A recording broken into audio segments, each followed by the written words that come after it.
This recording is the 6 things you absolutely need to know about congestive heart failure. The idea is to help you to survive and improve the quality of your life should you have this problem.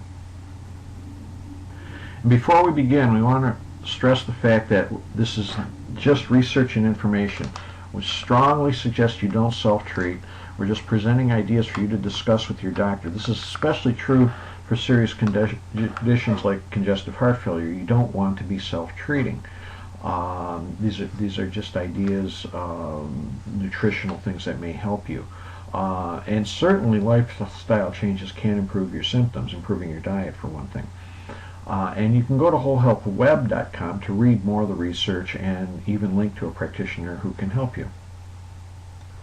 Congestive heart failure exists when the heart cannot pump enough blood to meet the body's needs.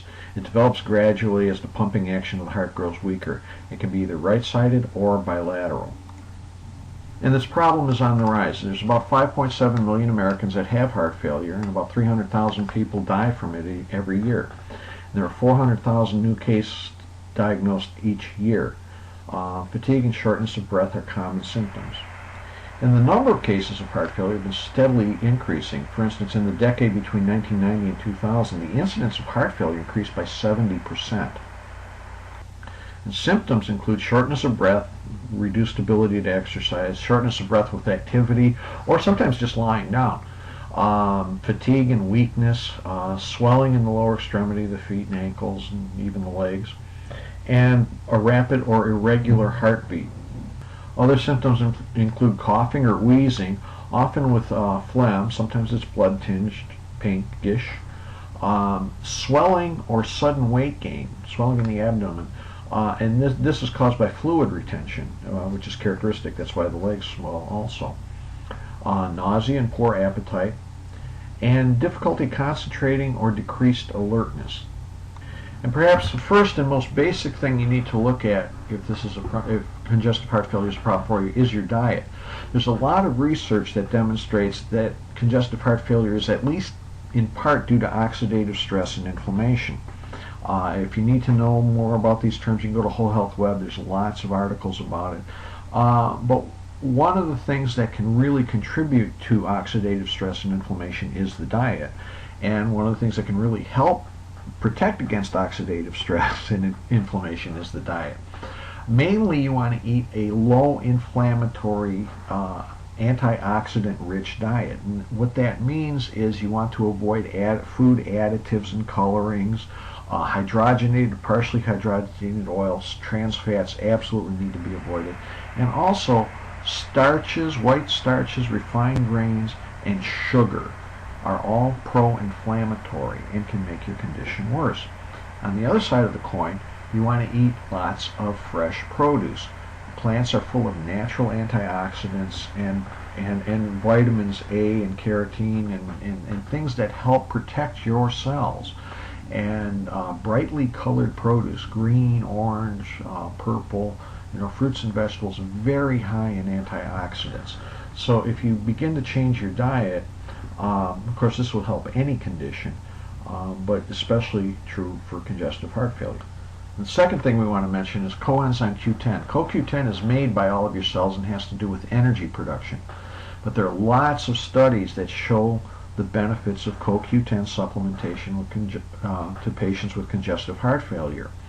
It's also worth noting that a lot of the cholesterol-lowering medication interferes with the production of coenzyme Q10, and some think this might be part of the reason why there's such an increase in congestive heart failure. The advent of these drugs in the decade between 1990 and 2000, cholesterol-lowering medication became very popular.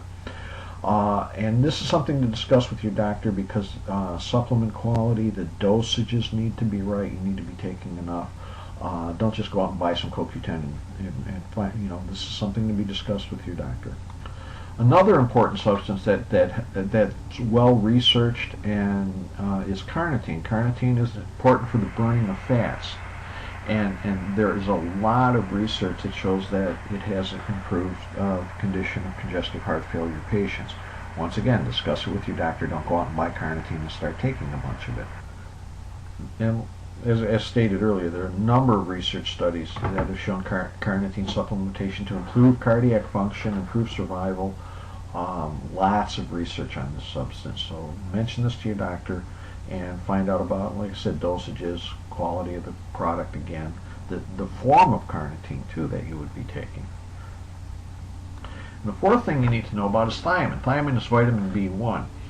And studies have shown that certain diuretic drugs deplete vitamin B1.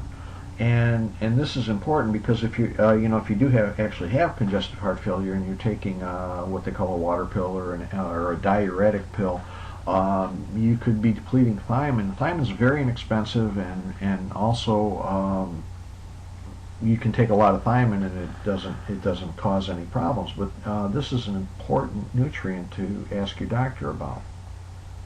One of the interesting things about thiamine is that the disease of severe thiamine deficiency is called beriberi.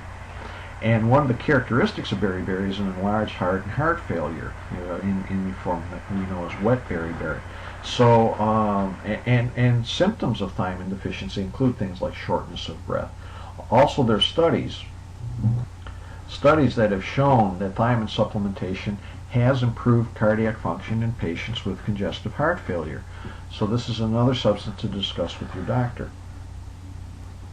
And magnesium is another nutrient that's commonly depleted with drugs like ACE inhibitors. Also diuretics can deplete magnesium. It's a very common deficiency in people with congestive heart failure. Magnesium especially seems to be a benefit of patients with heart arrhythmias. So if you have congestive heart failure and you have rapid heartbeats or arrhythmias, very often that's a sign you need magnesium. Now don't just go dosing yourself, because if you don't need magnesium, taking a lot of it can be a bad idea. You have to discuss this with your doctor once again. Sound like a broken record, but it's the truth. The sixth thing that's important is exercise.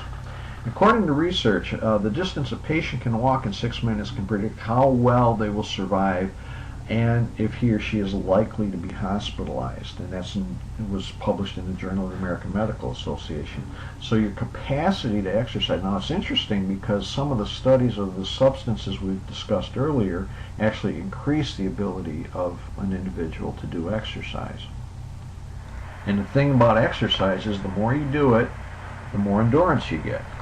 And the Journal of the American College of Cardiology demonstrated this, so that exercise is beneficial for patients with congestive heart failure.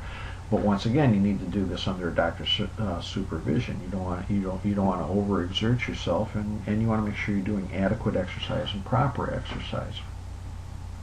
And of course, the nutrients we mentioned and the changes are very, very basic. There's a lot of other research on other materials.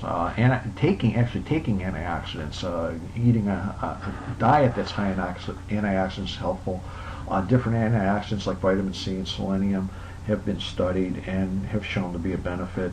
Vitamin D, there's a couple of studies that show that if you're low in vitamin D and you take vitamin D, it helps with that. Hawthorn, it's an herb that's commonly used in Europe. Is a long tradition, since the first century, has been used for heart problems, and there are studies that support that. But before you take something like hawthorn, you do want to talk to a doctor. Arginine, the amino acid, also may be useful. Also, checking things like thyroid and even blood sugar issues can all be useful, but once again, this is something that the doctor needs to explore. We were just covering some of the very obvious and less harmful things that you can do. And this has been a presentation of WholeHealthWeb.com and Whole Health America. Our purpose is to give you information that helps improve the quality of your life. If you go to WholeHealthWeb.com, you'll notice we don't garbage it up with a lot of ads. We're sincerely trying to get you to learn about natural health care. Our annual health bill in the United States is $2.7 trillion, and one of the reasons is that people don't understand a lot of the simple and natural things that can improve the quality of your life. We're not here to say, oh, don't do medical, and we're not anti-medical or anything like that, but there's a lot of information out there that can really enhance your medical treatment, and congestive heart failure is one really good example of natural health care supporting what might be done by your doctor. We hope you enjoyed this.